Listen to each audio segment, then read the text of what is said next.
The hotel clerk begged me to choose a different room, and when I refused, she leaned across the counter and whispered something that made my blood freeze. "I'm not supposed to tell you this. I should have listened. I should have walked away, but I didn't. And at midnight, I discovered exactly why she was so afraid." Subscribe for more stories and tell me in the comments where you are watching from. My name is Sloan, and this is the story of the night I checked into a room that was never meant to be occupied again. I was 26 years old and completely exhausted. For 3 years, I had been working as a paralegal at a law firm in downtown Chicago, grinding through 60-hour weeks and sacrificing every weekend to cases that never seemed to end. My mother, Diane, called me every Sunday to remind me that money wasn't worth destroying my health. My father, Russell, was more subtle about it. He would send me articles about burnout and stress management without any comment, just a link and a smiley face. My older brother, Theo, didn't hold back at all. He told me straight up that I was going to collapse before I hit 30 if I didn't slow down. They were probably right. I couldn't remember the last time I had taken more than 2 days off in a row. I couldn't remember the last time I had slept past 7 in the morning or eaten a meal that didn't come from a plastic container at my desk. I was running on coffee and stubbornness, telling myself that if I just pushed a little harder, everything would eventually pay off. When my boss told me I needed to travel to a small town in upstate New York for a deposition, I saw an opportunity. The work would only take 1 day, maybe 2. I decided to extend my stay and turn it into a mini vacation. The town was called Ridgefield, a quiet place surrounded by forests and farmland about 4 hours from the city. I looked it up online and saw pictures of tree-lined streets, antique shops, and a little diner that served homemade pie. It looked peaceful. It looked like the kind of place where I could finally breathe. I booked a room at the Waverly Inn, a historic hotel that had been operating since the 1920s. The building had character, with original woodwork and vintage furniture in every room. The reviews were mostly positive. A few guests mentioned that the place felt old and some of the rooms were drafty, but I didn't mind. I liked old buildings. I liked the idea of staying somewhere with history instead of another generic chain hotel with beige walls and plastic keycards.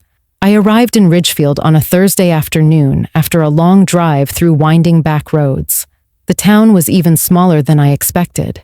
The main street had maybe a dozen buildings, a hardware store, a library, a coffee shop with a faded awning. At the end of the block sat the Waverly Inn, a 3-story brick building with white shutters and a wide front porch lined with rocking chairs. It looked like something out of a postcard. I parked my car in the small lot beside the building and grabbed my suitcase from the trunk, already feeling some of the tension in my shoulders start to ease. The lobby was dim and smelled like lavender and old wood. A crystal chandelier hung from the ceiling, casting soft yellow light across the worn carpet. A grandfather clock ticked steadily in the corner. Behind the front desk stood a young woman with curly red hair and a face full of freckles. She looked about my age, maybe a little younger. Her name tag said Nora. She smiled when I walked in, but there was something hesitant about it, something that didn't quite reach her eyes. "Hi," I said. "I have a reservation under Sloan Whitmore." She typed my name into the computer, and for a moment everything seemed normal. Then her fingers stopped moving. Her smile faded. She stared at the screen like she was reading something she didn't want to see. "You're in room 312, she said. Her voice had changed. It was quieter now, more careful. "That's right. Is something wrong?" She looked up at me, and I saw something flicker across her face. Fear. That's the only word I can use to describe it. She was afraid. "Would you be willing to switch rooms? We have several others available. I could upgrade you to something larger at no extra charge." I didn't understand. I asked her why. She glanced toward a door behind the desk, then leaned forward and lowered her voice. "I'm not supposed to tell you this," she said, "but that room has a history. Guests have complained about strange things. Some of them have left in the middle of the night. I just think you might be more comfortable somewhere else." I stood there for a moment, trying to process what she was saying. Part of me wanted to ask more questions. Part of me thought she was overreacting. The room had a nice view of the garden. I had picked it specifically because of the photos online. I told her I appreciated her concern, but I would keep my original reservation. Nora didn't argue. She just nodded slowly and handed me an old metal key. Room 312, she said. 3rd floor, end of the hall. I'm here until 10 if you need anything. I thanked her and headed for the stairs. But as I walked away, I heard her whisper something under her breath, something that sounded like, "Please be careful." I should have turned around. I should have asked her to explain. But I didn't. I climbed the stairs to the 3rd floor and walked down the long, quiet hallway to room 312, completely unaware of what I was about to find. The room looked perfectly ordinary. A queen bed with a floral quilt sat against the far wall, flanked by 2 wooden nightstands with matching brass lamps. A dresser with an antique mirror stood near the window, and a small armchair was tucked into the corner beside a reading lamp. The wallpaper was faded but clean, a pattern of pale roses on a cream background. Everything smelled faintly of lemon polish and fresh linens. I set my suitcase on the luggage rack and walked to the window. The view was exactly what the photos had promised. A small garden stretched out below, bordered by hedges and dotted with stone benches. Beyond the garden, I could see the edge of the forest, the trees already turning shades of orange and gold in the late afternoon light. It was beautiful. It was peaceful. I couldn't understand why Nora had seemed so worried. I unpacked my things and hung my coat in the closet. The closet was small, just a narrow space with a wooden rod and a few empty hangers. I pushed the door shut and heard it click into place. Then I went downstairs to grab dinner at the diner I had passed on the way into town. The meal was simple, but good. A bowl of vegetable soup and a grilled cheese sandwich. The waitress was friendly and chatty, asking where I was from and how long I was staying. I told her I was in town for work, but planned to do some exploring over the weekend. She recommended a hiking trail near the lake and a bookstore 2 streets over that sold rare first editions. I thanked her and left a generous tip. By the time I got back to the Waverly Inn, the sun had set and the lobby was empty. Nora was gone, replaced by an older man reading a newspaper behind the desk. He barely looked up as I walked past. I climbed the stairs to the 3rd floor and let myself into room 312, locking the door behind me. I took a long shower, changed into my pajamas, and got into bed with a book I had been meaning to finish for months. The room was quiet, except for the occasional creak of the old building settling. I read for about an hour, then turned off the lamp and closed my eyes. Sleep came quickly. I was more tired than I had realized. I woke up suddenly, my eyes snapping open in the darkness. The clock on the nightstand said 11:47. I lay still, trying to figure out what had woken me. Then I heard it. A soft scratching sound, faint but distinct, coming from somewhere inside the walls. I held my breath and listened. The scratching stopped. For a moment, everything was silent. Then it started again, this time a little louder, a little closer. It sounded like fingernails dragging across wood. I sat up in bed, my heart beating faster. I told myself it was probably mice. Old buildings like this always had mice. Or maybe it was the pipes expanding and contracting as the temperature dropped. There had to be a logical explanation. The scratching stopped again. I waited, straining to hear anything else. A minute passed, then 2. The silence stretched on, heavy and thick. I started to relax, started to convince myself I had imagined the whole thing. That's when I heard the footsteps. They were slow and deliberate, moving across the ceiling above me. One step, then another, each one heavy enough that I could feel a faint vibration in the air. I stared up at the ceiling, my whole body frozen. I was on the 3rd floor, the top floor. There was nothing above me but the roof, no other rooms, no attic access that I had seen, but someone was walking up there. Someone was right above my head. The footsteps stopped directly above the bed. I didn't move. I didn't breathe. I just lay there, staring at the dark ceiling, waiting for something to happen. Then I noticed the closet. The door was open, not all the way, just about an inch. A thin sliver of darkness visible between the edge of the door and the frame. I was certain I had closed it earlier. I remembered the click of the latch. I remembered pushing it shut with my hand. Now it stood slightly ajar, like someone had opened it from the inside. Every instinct I had screamed at me to leave, to grab my phone, grab my keys, and get out of that room as fast as possible. But another part of me needed to know, needed to understand what was happening. I couldn't run away from something I didn't understand. I pushed the covers aside and got out of bed. My bare feet were silent on the cold hardwood floor. I walked slowly toward the closet, my hand trembling as I reached for the door. I wrapped my fingers around the edge and pulled it open. The closet was empty. Just my coat hanging on the rod and the empty hangers I had pushed aside earlier. Nothing else. No one hiding in the shadows. No explanation for why the door had been open. I let out a shaky breath and started to close the door when something on the back wall caught my eye. I leaned closer, squinting in the dim light that spilled in from the bedroom. There were marks on the wood, scratches, dozens of them, carved into the surface in jagged, uneven lines. Some were shallow, barely visible. Others were deep, gouged into the wood like someone had been clawing at the wall with their bare hands. My stomach turned. I stepped back, my mind racing to find an explanation. Maybe they were old. Maybe they had been there for decades, left behind by some previous guest or a construction worker. But they didn't look old. The wood around them was pale and fresh, like the scratches had been made recently. I was about to close the door and call the front desk when I noticed something else. The floor of the closet looked different from the rest of the room. The hardwood boards didn't quite match. There was a rectangular outline, barely visible, where the wood had been cut and replaced. A seam ran around the edges, hidden in the shadows, but clear enough once I knew to look for it. I knelt down and pressed my hand against the center of the rectangle. It shifted. Not much, just a slight give, like the board wasn't nailed down properly. I pressed harder, and the entire panel lifted about an inch. It was a door, a hidden door built into the floor of the closet. My heart was pounding so hard I could feel it in my throat. I knew I should stop.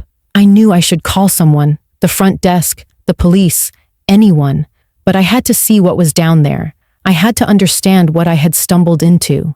I pulled the panel aside and revealed a narrow set of wooden stairs descending into darkness.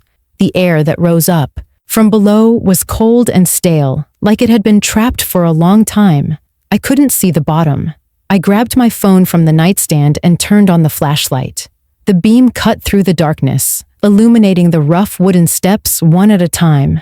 I took a deep breath, told myself I was being stupid, and started to climb down. The stairs creaked under my weight. Each step felt like it might give way beneath me. I counted 12 steps before my feet touched solid ground. I was in a small room, maybe 8 feet by 8 feet, with no windows and no other exit. The walls were bare concrete, cold and damp to the touch. The ceiling was low enough that I had to duck slightly to avoid hitting my head. I swept the flashlight across the space and felt the air leave my lungs. The walls were covered with photographs, dozens of them, maybe more, pinned to the concrete with thumbtacks. All of them showed women, different ages, but all of them in the same setting. Room 312. Some were sleeping, their faces relaxed and unaware. Some were sitting on the bed reading or looking at their phones. Some were undressing, captured in moments they believed were completely private. I felt sick. I pressed my hand against the wall to steady myself, fighting the urge to vomit. These women had no idea they were being watched. They had no idea someone was hiding down here, taking pictures of them through some hidden opening I couldn't yet see. I forced myself to keep looking. In the corner of the room, mounted on a small tripod and pointed toward the ceiling, was a camera. A wire ran from the back of it and disappeared into a hole drilled through the concrete. I followed the direction of the lens and realized it was aimed at a tiny gap in the ceiling, hidden by what must have been a pinhole or vent cover in the room above, the room I had been sleeping in. Someone had built this space to spy on guests. Someone had been doing it for years, judging by the number of photographs and the different styles of clothing in each one. Some of the pictures looked recent. Others were faded and yellowed at the edges, taken long before I was even born. I didn't know who had done this. I didn't know if they were still alive, still watching, still coming back to this hidden room. But I knew I had to get out. I had to call the police. I had to make sure whoever was responsible would never do this again. I ran back up the stairs, my phone clutched in my shaking hand, and slammed the panel shut behind me. I burst out of the closet and stumbled across the room, my legs barely holding me upright. My hands were shaking so badly I could hardly grip my phone. I fumbled with the screen, typing in my passcode wrong twice before finally unlocking it. I dialed 911 and pressed the phone to my ear, pacing back and forth in front of the bed while I waited for someone to answer. A woman's voice came on the line, calm and professional. 911, what is your emergency? I tried to speak, but the words came out jumbled. I took a breath and forced myself to slow down. I'm at the Waverly Inn in Ridgefield, room 312. I found a hidden room under the floor of my closet. There are photographs everywhere. Someone has been watching the guests in this room, taking pictures of them. There's a camera pointed at the ceiling. The dispatcher asked me to repeat the address. I gave it to her, spelling out the name of the hotel. She told me to stay on the line and that officers were being dispatched. She asked if I was in immediate danger. I told her I didn't know. I didn't think anyone else was in the building, but I wasn't sure. I stayed on the phone with her, standing in the middle of the room with my eyes fixed on the closet door. I had closed it behind me when I ran out, but now I was terrified it might open again. Every sound made me jump, the creak of the floorboards, the wind rattling the window, my own heartbeat pounding in my ears. The dispatcher kept talking to me, asking simple questions to keep me calm. How long had I been at the hotel? Had I noticed anything unusual before tonight? I answered as best I could, but my mind kept drifting back to those photographs. All those women captured in their most private moments, completely unaware that someone was watching. It felt like hours before I heard sirens in the distance. The dispatcher told me officers were almost there and that I should go downstairs to meet them.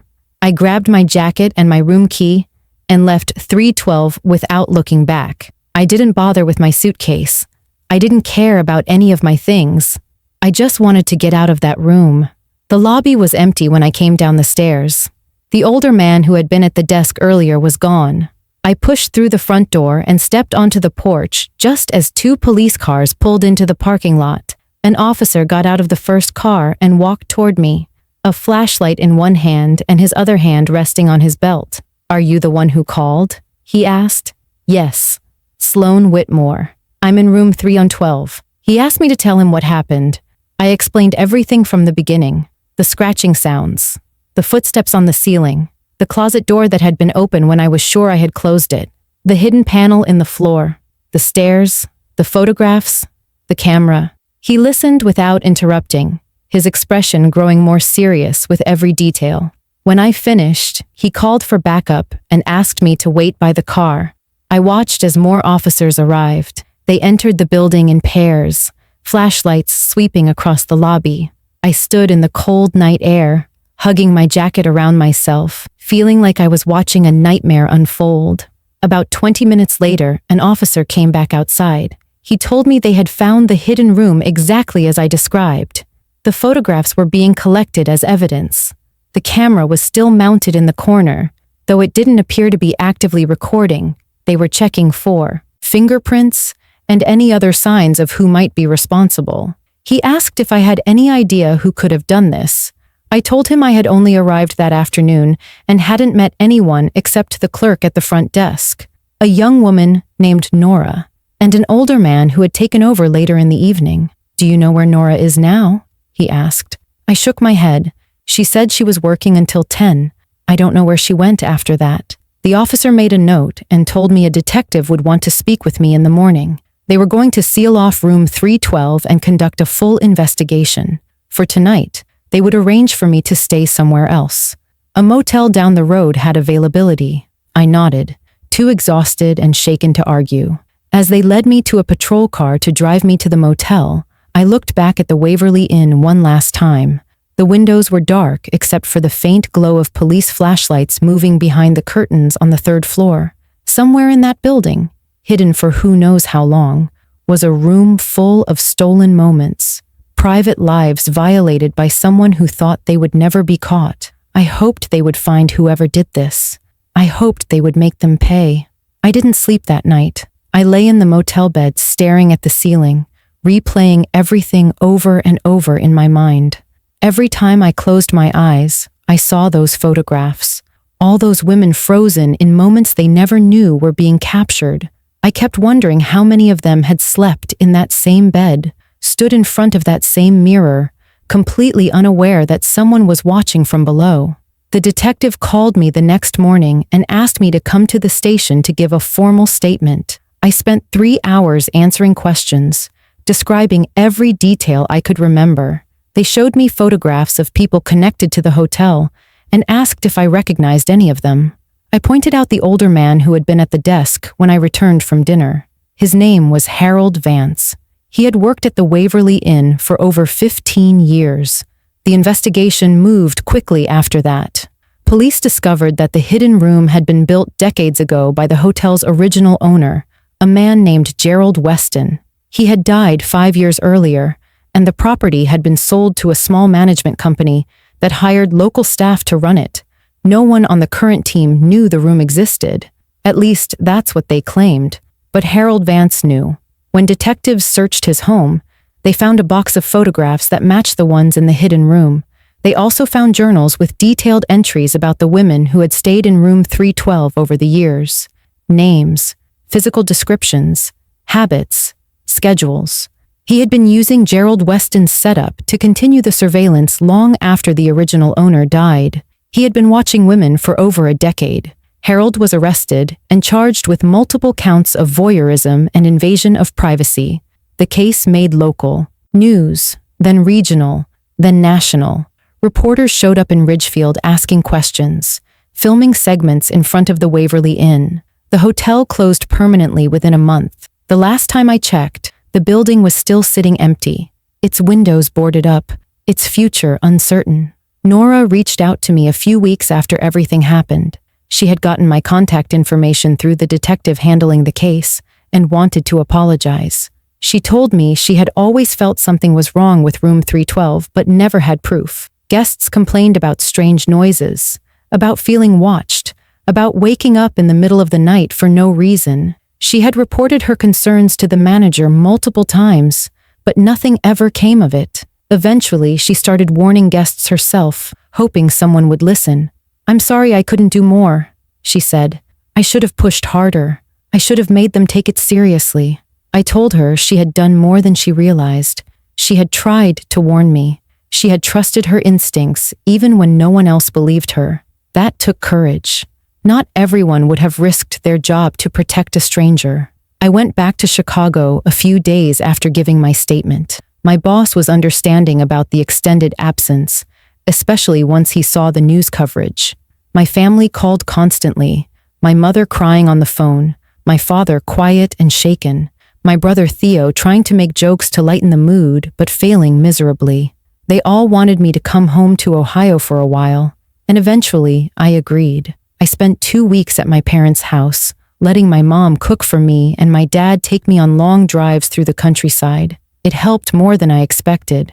I went back to work eventually, but things felt different. I couldn't shake the feeling of being watched, even in places I knew were safe. I started checking hotel rooms carefully whenever I traveled, looking behind mirrors, inspecting closets, scanning ceilings for anything unusual. Some people might call that paranoid. I call it cautious. The experience changed me in ways I'm still trying to understand. I used to think that bad things happened to other people, that if you were smart and careful, you could avoid danger. Now I know that's not always true. Sometimes danger finds you no matter what you do. Sometimes it hides in plain sight, in places that seem safe and ordinary. But I also learned something else. I learned that one person paying attention can make a difference. Nora tried to protect me before she even knew what was really happening. She listened to her instincts and spoke up, even when no one else would. Because of her, I was on alert that night. Because of her, I didn't dismiss the warning signs as my imagination. I think about those other women sometimes, the ones in the photographs who never knew they were being watched. I hope they find some kind of peace knowing that the man who violated their privacy is finally facing consequences. I hope they know they weren't alone, and I hope that if anyone ever finds themselves in a situation like mine, they remember one thing: When someone warns you that something is wrong, listen, trust your gut, ask questions. Don't let politeness or convenience talk you out of protecting yourself. That lesson might just save your life. If you want more stories, subscribe and tell me where you're watching from.